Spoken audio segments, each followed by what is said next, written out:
안녕하세요. 저는 올해 50살을 조금 넘긴 아주마입니다.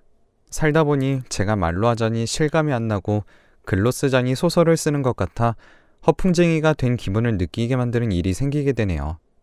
말주변이 없는 저지만 이번에 제가 겪은 일들이 허무맹랑해 몇 자 적어보니 함께 들어봐 주세요. 저희 집은 어렸을 때 조부모 때부터 이어온 가업이 있어요. 작게 하는 건 아니고 워낙 사업가 체질이셨고 일을 추진하시는 능력이나 사업 아이템을 발견하시는 것 또한 다른 사람들에 비해 월등하셨기 때문에 사업의 규모가 남달랐다고 합니다. 저희 아버지가 그걸 그대로 이어받으셨고 아버지 때에도 사업이 너무 잘 되어버리는 바람에 하루 3시간도 못 주무실 정도로 바쁘게 사셨죠. 덕분에 저희 어머니는 백화점에서도 최고 고객이셨고 저도 어린 나이부터 애들이 잘 모르는 명품 브랜드의 옷과 신발만 입고 신고 다녔으며 패밀리 레스토랑이 보급화되지 않았을 때에도 식사는 늘 레스토랑에서 한강뷰를 보며 먹을 정도였어요. 집에는 당연히 기사님이 따로 계셨고요. 저를 학교까지 바래다주는 기사님과 엄마 전용 기사님, 아빠 전용 기사님, 그리고 언제 어떻게 될지 모르니 예비로 근무하시는 상비직 기사님도 계셨어요. 집에 기사님만 4분이 계셨고 또 집안일을 도와주시는 도우미분들도 계셨습니다. 그 중에 좀 젊은 편에 속하시는 입주 도우미분이 계셨어요. 원래 입주 도우미는 나이가 지긋하신 분들만 고용해 왔었는데 아들 홀로 키우는 미혼모 사정이 딱해 어머니가 처음으로 들인 젊은 입주 도우미였어요. 두 모자는 저희 집의 지하실에서 거주했고 대문만 같이 공유하는 정도였습니다. 입주 도우미님의 아들은 저와 같은 또래였어요. 유치원은 그 아이가 다니지 못해 함께 다니지 못했지만 학교는 함께 다녔습니다. 초등학교 때 등굣길이 같은 방향이니 함께 가지 않겠냐고 제가 먼저 말을 하곤 했고 그럼 엄마가 조금 뜸을 들이긴 하셨지만 그래요, 우리 지혜랑 같이 등교시켜요 하셨었죠. 그때마다 아주머니는 아니에요, 우리 민석이는 알아서 갈 수 있어요 하시며 한사코 거절하셨고 민석이도 친구랑 같이 가기로 했다면서 거절했습니다. 사실 생각해보면 그때 저희 집이 좀 유난스러웠던 것 같아요. 초등학생 걸음걸이로 20분 정도 걸으면 학교였는데 그 거리를 차를 타고 다녔으니 말이죠. 민석이처럼 친구와 다닐 정도인데 전 그렇게 다닐 정도로 친한 친구들은 없었기 때문에 한편으로는 부러워했던 것 같습니다. 어렸을 때는 민석이를 향한 그런 시기가 있었어요. 그래서 괜히 비싼 반찬을 아주머니가 해준 날에는 지하까지 들고 내려가 민석이 보는 앞에서 먹기도 했고 민석이가 별 반응이 없으면 반찬을 민석이에게 던지면서 온 적도 몇 번 있었어요. 나쁜 짓이니 하지 말라고 엄마가 혼내던 날 아줌마를 향해 이게 진짜 나쁜 짓이냐고 물으니 말을 잇지 못하시더군요. 민석이가 제가 반찬 던진 거 아주머니한테 일렀냐고 물으니 아주머니는 아니라고 괜찮다고 대답하셨습니다.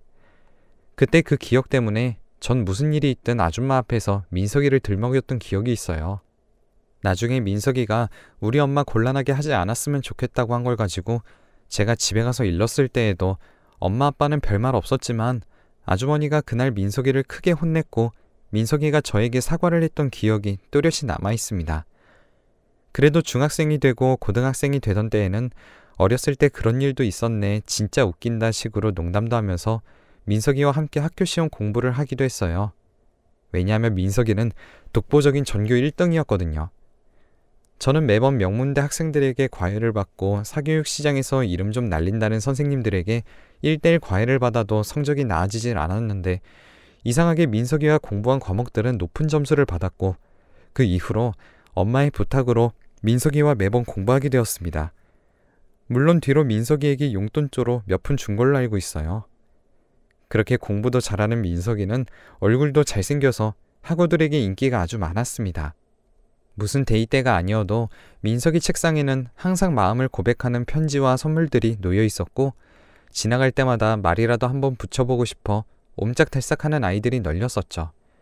전 그런 아이들에게 보란듯이 민석이 이름을 부르며 친한 척을 했고 속마음이 어떻든 민석이는 그때마다 환하게 웃어주며 저에게 무슨 일이야? 해줬었죠. 그때쯤 전 나름대로 민석이와 호감을 가지고 있었다고 생각했습니다. 민석이가 그렇다고 누군가를 사귀거나 하진 않았거든요. 한 번은 궁금해서 공부를 하다 물어본 적이 있어요. 너는 왜 연애 안 해? 라고 했더니 너가 예전에 하지 말라고 했잖아. 그런데 어떡해? 하더라고요. 그때 확신했죠. 날 좋아하고 있구나라고요. 아무튼 그러고 고3 가을이 되었을 때였어요. 아주머니가 민석이가 고등학교를 졸업을 하면 대학 근처로 가서 새롭게 인생을 시작해보려고 한다고 하시면서 나가겠다고 하시더군요. 전 그 길로 민석이에게 가서 화를 냈습니다. 못 간다 해라, 안 간다 해라. 민석이는 엄마에게 말해보겠다고 하더라고요. 그 애는 늘 그랬어요. 제가 하라는 건 다 했고 하지 말라는 건 안 했고 늘 고민의 여지가 없이 제가 시키는 대로만 했거든요. 그런데 겨울이 되었을 때 민석이는 이름 들으면 알 법한 곳들의 장학금을 받고 합격할 수 있을 정도의 성적을 받았지만 학교를 가지 않겠다고 선언했습니다. 그리고 자신의 엄마와 함께 저희 집을 나가 새롭게 살 것이며 돈을 벌 계획이고 그동안 배려해 주셔서 감사했다고 저희 어머니 아버지에게 고개 숙여 인사하더군요. 아주머니도 그동안 보살펴 주신 은혜를 잊지 않고 나중에 갚을 수 있는 기회가 있으면 참 좋겠다고 말하시면서 떠나셨어요. 전 어안이 벙벙했습니다. 제 말이면 고지고대로 따르던 민석이가 왜 그러지 싶어서 달려나가 붙잡아 물었죠. 민석이는 그저 잘 지내라는 말만 할 뿐이었습니다. 그렇게 제 첫사랑은 끝났고 다시는 민석이를 만날 수 없다는 상실감에 대학 공부에만 매진했어요. 그 흔한 소개팅도 한 번 하지 않고 공부에만 매진한 덕분에 대학교에서 나쁘지 않은 학점을 받으며 졸업할 수 있었어요. 그때쯤인가 집에 반가운 손님이 찾아왔으니 얼른 만나러 내려오라는 말에 오랜만에 집에 간 날이었습니다. 그런데 거실에는 민석이가 있는 게 아니겠습니까? 저는 어안이 벙벙해서 무슨 일이냐고 물으니 대학도 포기하고 돈을 벌기 위해 공장에도 취직해봤고 공사판에 가서 막노동도 해봤다고 합니다. 작지만 고생인 처음으로 번 돈을 만져보니 노동의 대가가 이렇게 값지구나 했대요. 그렇게 2년 정도를 고생하고 군대를 다녀와 다시 일을 시작하려고 하니 고졸에 이렇다 할 자격증도 없어 취직할 곳이 마땅치 않아 이러고 싶지 않았지만 염치 없게 부모님에게 한 번 더 일자리를 구해보고자 왔다고 하더라고요. 아버지는 민석이 부탁이라면 없는 자리라도 만들어서 내줘야 하는 거 아니겠냐고 하시면서 운전면허가 있다면 기사로 고용하겠다 하셨어요. 그렇게 4년 만에 돌아온 민석이는 저희 집 기사가 되어 주말이면 얼굴 마주치게 되었고 그때마다 허무맹랑한 이야기들을 하며 감정을 조금씩 키우기 시작했습니다. 민석이는 어떨지 몰라도 전 그때도 호감이었고 사랑이었으며 첫사랑 상대였기 때문에 또 민석이도 크게 다르지 않다 믿어왔지만 아닐 수도 있는 거잖아요. 그래서 다시 재회한 시점에는 많은 것들이 조심스러웠어요. 그때처럼 다가가기에는 모든 것이 다름을 알았기 때문에 쉽지 않더라고요. 하지만 민석이는 특유의 성실함과 싹싹함으로 아버지에게 인정받고 있었고 동네에서도 잘생긴 총각이라면서 어른들에게 예쁨받고 있었습니다. 다들 지나갈 때마다 우리 집 사위 삼고 싶다고 하는 분들이 여러 분으로 늘어나면서 급한 마음에 저희 집까지 찾아오시는 분들도 계셨어요. 그럴 때마다 어른들이 민석이 넌 장가갈 생각 있니? 하고 물으면 민석이는 씩 웃으면서 제가 가고 싶다고 하면 뭐 마음대로 갈 수가 있나요? 하더군요. 꼭 어릴 때 제가 사귀지 말라고 했다고 안 사귀던 때와 겹쳐 보여서 순간 마음이 설레었습니다. 부모님은 너의 배경 보지 않고 있는 그대로 너를 바라봐주면서 네가 앞으로 다른 일을 한다고 했을 때에도 능력과 뒷받침이 되어줄 수 있다고 참한 와이프를 만나길 바란다며 덕담해 주셨습니다. 그날 밤 우연히 마당을 걷다 민석이를 만났고 무슨 용기였는지 모르겠지만 전 민석이에게 사랑한다고 말해버렸어요. 어릴 때처럼 내가 만나지 말라고 하면 안 만날 것 아니냐고 다른 여자랑 결혼하지 말라고 붙잡았습니다. 그리고 뒤에 계신 줄 몰랐는데 엄마의 찢어지는 비명소리가 들렸어요.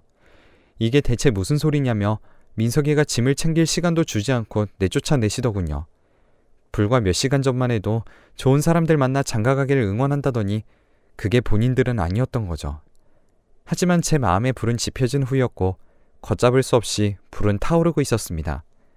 부모의 반대가 사랑의 멈춤이 될 순 없었죠. 전 몰래 집을 빠져나와 민석이가 머물고 있다는 곳에 갔고 민석이는 부모님 아시냐고 제 걱정을 해주며 돌아가라고 하더군요. 전 괜찮다고 말하고 같이 도망가서 살자고 민석이를 꼬셨습니다. 네가 날 사랑한다면 난 부모를 버릴 준비가 되어 있다고 말했어요. 민석이는 시간을 달라 했고 며칠 뒤 저희는 사랑의 도피를 떠났습니다. 떠나는 내내도 그랬지만 민석이는 늘 저에게 자신 때문에 험난한 삶을 살게 하는 것 같아 미안한 마음뿐이라며 늘 사과를 했어요. 사랑해서 내가 한 선택이니 넌 그런 필요 없다고 주눅들지 말라 얘기해줬죠. 약 3년이라는 시간 동안 부모님 도움 없이 아무런 연고도 없는 땅에서 둘이 살아내기란 여간 힘든 게 아니었어요. 민석이의 곱던 얼굴도 많이 상했고 그러지 말아야지 하는 와중에도 저도 모르게 민석이를 향해 짜증낸 적도 여러 번 있었습니다. 같이 살고 있긴 하지만 부부로서 사랑하고 있나 싶은 순간들도 셀 수 없이 많이 있었죠. 민석이는 늘 피곤하다며 힘들다며 밖에서 동료들과 술에 찌들어 오는 날이 태반이었고 쉬는 날 또한 쉬어야 한다며 저와 대화도 잘 하지 않았어요. 그러던 어느 날 잔뜩 술에 취해온 민석이가 이런 말을 하더군요. 솔직히 난 아무리 반대해도 3년 동안이나 이렇게 내팽겨칠 줄 몰랐다. 너희 부모가 진짜 너를 끔찍히 생각했던 건 맞냐? 집에 돈이 그렇게 많은데 딸이 죽었는지 살았는지 확인도 안 하고 어렵게 사는 거 안 봐도 뻔한 건데 어떻게 단 한 푼을 도와주지도 않고 나 몰라라 하냐? 길어야 3년만 버티면 나도 네 덕에 팔자 피고 이제 그만 고생하게 될 줄 알았다고 하더군요. 사실 부모님으로부터 연락은 계속 오고 있었습니다. 돈도 준다 하셨고 집도 준다 하셨고 멀쩡한 직업 가질 수 있게 사업 자금도 대준다 하셨죠. 하지만 그때마다 전 민석이 눈치를 보며 그 말을 숨겼습니다. 왜냐하면 자존심에 상처 입을까 봐요. 우리 둘이 어떻게든 살아보자 하고 내려온 건데 제가 부모님 도움을 받겠다고 하면 남자 자존심이 얼마나 상할까 싶어 모른 채 해왔던 건데 사실 그 마음이 아니었다는 걸 알게 되니 당황스럽더라고요. 다음날 민석이가 제정신일 때 전 말했습니다. 부모님에게 손을 벌려보는 건 어떻겠냐고요. 그런데 민석이는 어젯밤 자신이 했던 말이 기억나지 않은 건지 저한테 사는 게 많이 힘드냐면서 그래도 버텨볼 때까지 버텨보는 게 어떻겠냐고 하더군요. 그래도 제가 완강하게 부모님한테 도움을 요청하자고 핸드폰을 집어드니 남몰래 씩 웃더군요. 그때 제가 어렸을 때부터 봐왔던 애가 맞나 싶긴 했지만 저희는 그만큼 힘들고 지쳤던 때이기 때문에 그 당시에 꼬투리 잡지 않고 넘겼습니다. 저희는 그 이후로 부모님에게 도움을 받아 전보다 훨씬 나은 생활을 하게 되었어요. 민석이도 전과 달리 얼굴에 생기가 돌기 시작했고 생전 그런 말을 하는 애가 아닌데 자기 엄마와 이번 주말에 저녁 먹는 게 어떻겠냐고 할 정도로 딱 보면 애가 마음에 여유가 생겼구나 싶더군요. 그렇게 저희도 남들처럼 사는가 싶었습니다. 그런데 민석이에게 병이 생겼다는 거 아니겠어요? 당장 입원해 치료를 받아야 한다고 하는 겁니다. 생활이 좀 나아지자마자 민석이는 병원으로 나는 집으로 생이별을 해서 따로 살아야 한다는 게 믿겨지지 않아 부모님에게 조금 더 신세를 지기로 하고 제가 병간호를 하겠다 했습니다. 그러자 민석이가 얼마 남지 않은 생을 시골에서 저와 단둘이 오붓하게 보낼 순 없겠냐고 하더군요. 급한 치료만 가끔 도시에 가서 받고요. 저는 그러자 했죠. 스트레스를 덜 받는 게 제일 중요하다 생각했거든요. 저희는 시골에서 제2의 삶을 살기 시작했어요. 부모님에게 수술비와 치료비를 입금받아 도시에 가서 치료를 받고 오고 몸은 좀 고된 부분이 있었지만 이것도 하늘이 주신 시간이니 최대한 행복하게 받아들이고자 많이 노력했습니다. 그런 저를 또 배려한다고 민석이가 앞으로 진료를 보러 자기 혼자만 다니겠다고 하기에 부부가 어찌 그러냐고 하니 자기가 신세지는 것 같아 마음이 더 무겁다고 했고 저는 그날 이후로 민석이가 진료를 받으러 가는 날이면 교회에 가서 기도를 하기 시작했습니다. 베푸는 만큼 돌아온다 생각해 봉사도 많이 다녔어요. 겉으로 볼 때는 전과 다를 바가 없는데도 이상하게 민석이의 병은 나을 기미가 없었습니다. 하느님도 참 무심하시다 교회에 가서 눈물을 흘리며 원망하던 날이었죠. 그런데 갑자기 고함에 가까운 비명소리가 들리기에 소리가 난 쪽으로 가보니 민석이가 있는 게 아니겠습니까? 울부짖는 말이 가관이었습니다. 비트코인에 모은 돈을 또다시 넣었는데 다 사라져버렸다고 이렇게 잦은 타이밍으로 치료받으러 간다고 하면 아무리 둔한 사람이라도 눈치챌 텐데 어떻게 돈을 긁어 모으냐고 지금이 다시 들어갈 타이밍인데 어떡하냐는 거예요. 제가 어이가 없어 다리에 힘이 풀려 그 자리에 주저앉아 버렸고 그때 민석이와 눈이 마주쳤습니다. 민석이는 모든 걸 설명하고 이해시켜주겠다고 했지만 전 듣고 싶지 않다고 했어요. 그냥 오늘 일은 못 본 걸로 하고 제가 믿고 싶은 대로 당신을 보고 대하겠다고 했습니다. 오늘 일에 대해서는 두 번 다시 언급하지 않아줬으면 좋겠다 하고 교회에서 남남처럼 헤어져 나왔네요. 치가 떨리더라고요. 죽을까봐 하루하루 하느님을 향해 빌었던 제가 너무 우스웠습니다. 그동안 그런 날 보며 속으로 얼마나 멍청하다고 비웃었을지 쪽팔렸고, 그래도 사위라고 민석이의 안부를 매일같이 물어보던 부모님을 볼 면목이 없더군요. 저희 부부는 그 이후로 사이가 소원해졌습니다. 그러던 중 이번에는 진짜로 제가 병에 걸리게 됐죠.